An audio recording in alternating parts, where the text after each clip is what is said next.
Well, welcome to the MySaw workshop. Today we're working on what I'm calling part 5 of the cutting sewing table. In today's video, we're going to assemble the 2 shelf units and the drawer units, take some measurements of that, and then we're going to cut a sheet of plywood that will form the base of the entire unit.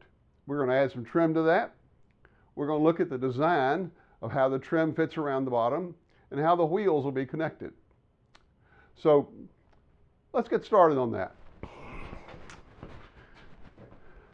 So what I've done here is I've assembled the pieces of the cutting sewing table up on my workbench. I've got the 2 shelf units and the drawer unit, and I've clamped them together, not really tight but snug, so I could get a measurement of the base and of the depth. So this turns out to be 60 3/4 inches. And this measurement is 29 3/4. Now on the other end, oddly, it's a little different. It's 29 13/16 on the other end. So what I'm doing is I'm going to be cutting a piece of plywood that fits underneath this entire assembly. That's going to be a solid piece of plywood. It'll have a plywood border, and the wheels will bolt to that. So that's going to form the platform that this is all going to connect to eventually. So that's what I'm doing. And the next step will be to cut the piece of plywood out of some plywood stock that I've got. So that's where we are. I've got the sample pieces up here. The whole purpose of this is to be able to show my wife what this looks like and give her an idea. I need to understand what kind of stain she wants on this maple edging. So that's what we've got. So we've got to cut this piece of plywood to 60 3/4 inches.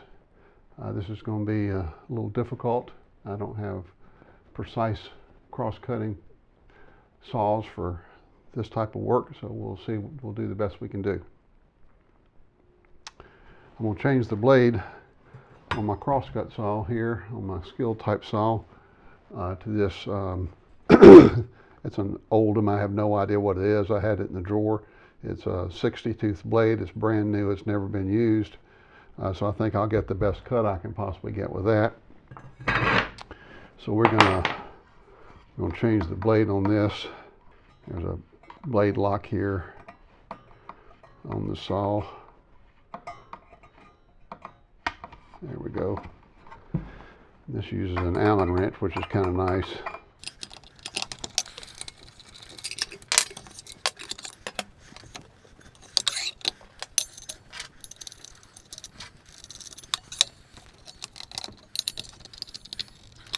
So we've got that done. Put this back where it belongs. Now when I do make this cut, I'm going to make it with a very shallow blade here. There's no need to have the blade down real deep. This should be just enough just to cut through. I'll check it right over here real quick.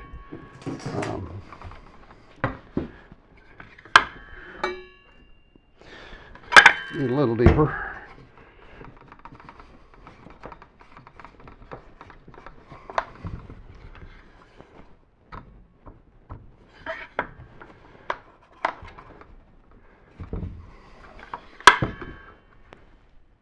There we go. I've got about a 1/4 inch extra blade underneath here, so this should be giving me the best cut I could get, and it won't bind. So the next step is to mark the board 60 3/4 inches. This will ride against this guide, and it's 1.5 inches in to this side of the blade, which is what I want. So I need 60 3/4 minus 1.5 inches, so that's 59 1/4 inches. Then you go over here, we're going to do 59 1/4 inches. That's 56. That's not good. 59 1/4 inches. We take our guide, bring it all the way in snug.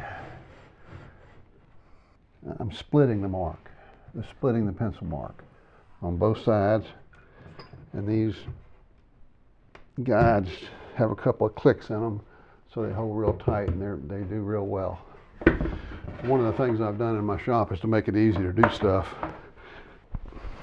There's a plug on my outfeed table right underneath here for this very purpose, because this is where I break down all my long sheets of plywood. Normally, when I break down long sheets of plywood, I'm not doing a final cut here. I'll get it within 1/4 inch and not have to worry about it being perfectly perpendicular. One of the things I can double check here is to take my monster square and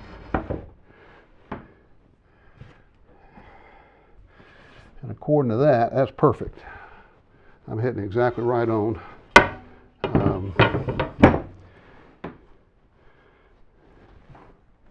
Yep, that's perfect. And when I do this, I always just give me a little nick so I can just double check that length. So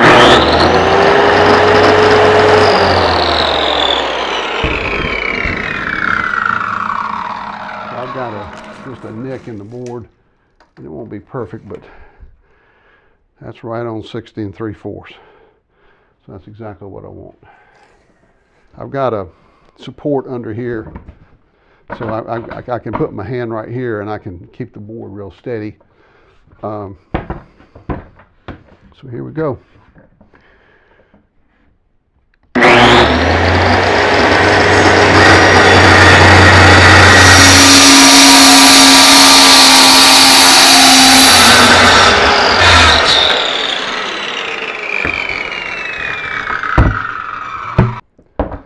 In comes a moment of truth. See how well we did. This guy just lives under here, which makes it real nice.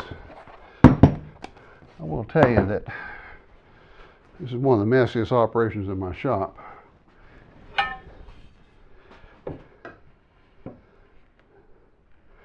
That is a pretty good cut. That's a really good cut. I'm really happy with that. Now let's see what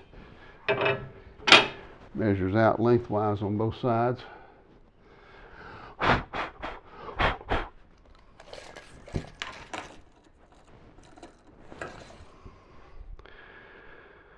That's 32nd under 60 3/4.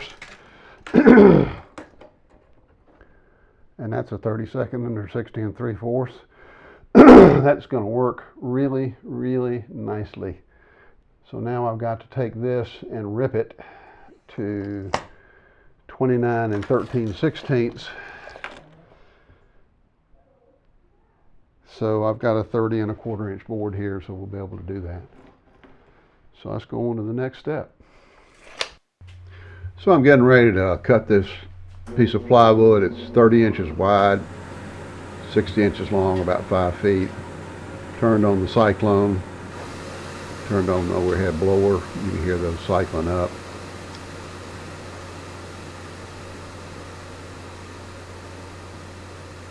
We'll position the plywood onto the table saw. Turn the saw on. And then the biggest and most important thing here when you're cutting a big sheet of plywood like this is to watch the plywood against the rip fence. So when I first started, I had it flat against the rip fence, and I'm using that left hand to keep pushing it against the rip fence. As soon as I can, I'll get my hand over into the middle of the board. There you go. And push it real hard against the rip fence and continue pushing it through the saw.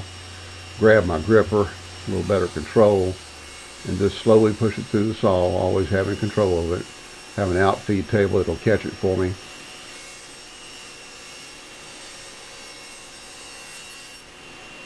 Kick the kill switch on the saw and watch it cycle down.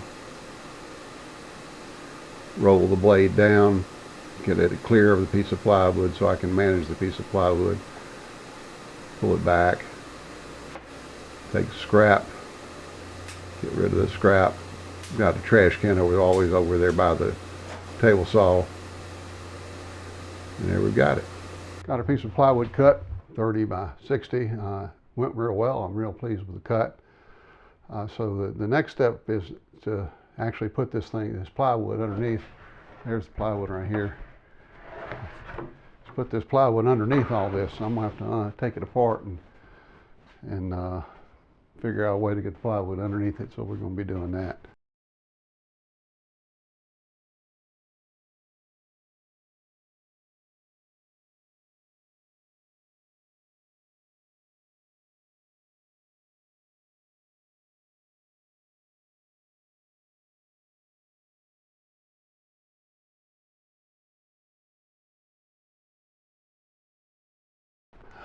That's pretty near perfect. I'm really, really pleased with that. So the next step I'm going to do is to get my plans out and see how I had intended to build this bottom up. So that's this step. So we've moved the cabinets off, and I've got the extra pieces for the bottom laid out and cut to length. So we'll attach that, and I'll explain to you what's going to go on here.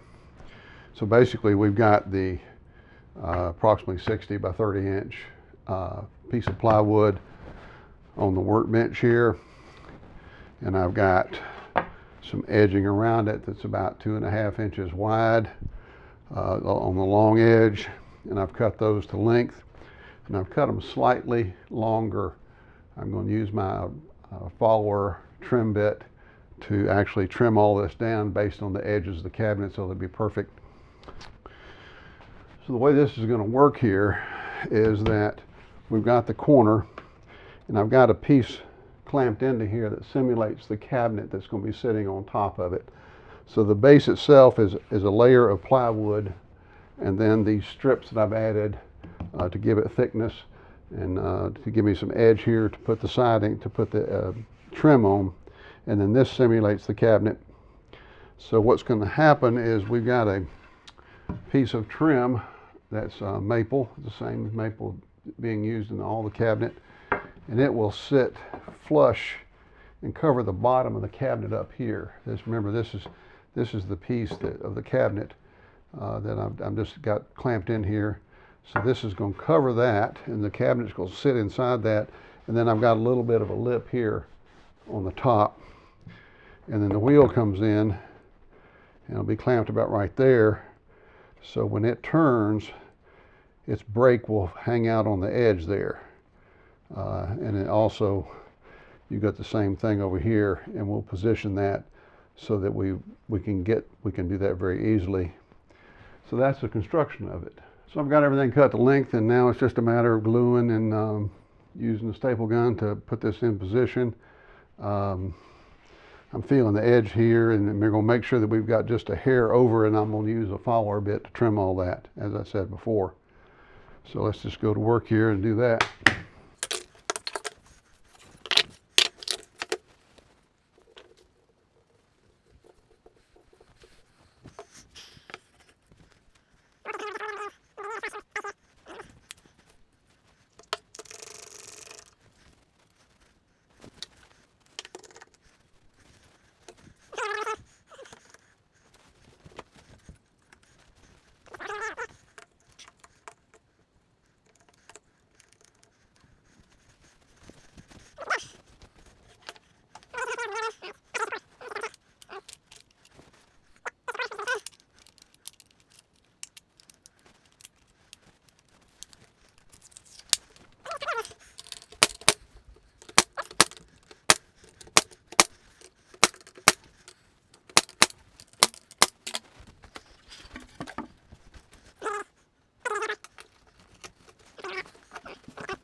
there we have it. I won't let this set up and be a few days before I get back to it. I've got a weekend event this weekend, and so here we have it. Next thing we'll do is turn the cabinets upside down and put this on the bottom and temporarily fix it and route the edges, etc. So there we go. Well, thanks for watching today's video on the sewing cutting table.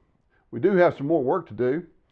We need to make some shelves that we're going to use some Russian birch ply for. We've got some drawer fronts to finish and get them installed and be ready to put these parts together. There'll be some more videos coming up on this for sure. If you've enjoyed today's stuff, do subscribe to the channel here, and there'll be more videos coming along. Also, my website up here, MySaw.com, has lots of shop projects on it that might interest you, and some other work that I've done. So y'all get in the shop and have some fun, enjoy yourselves, and I really do thank you for watching this video.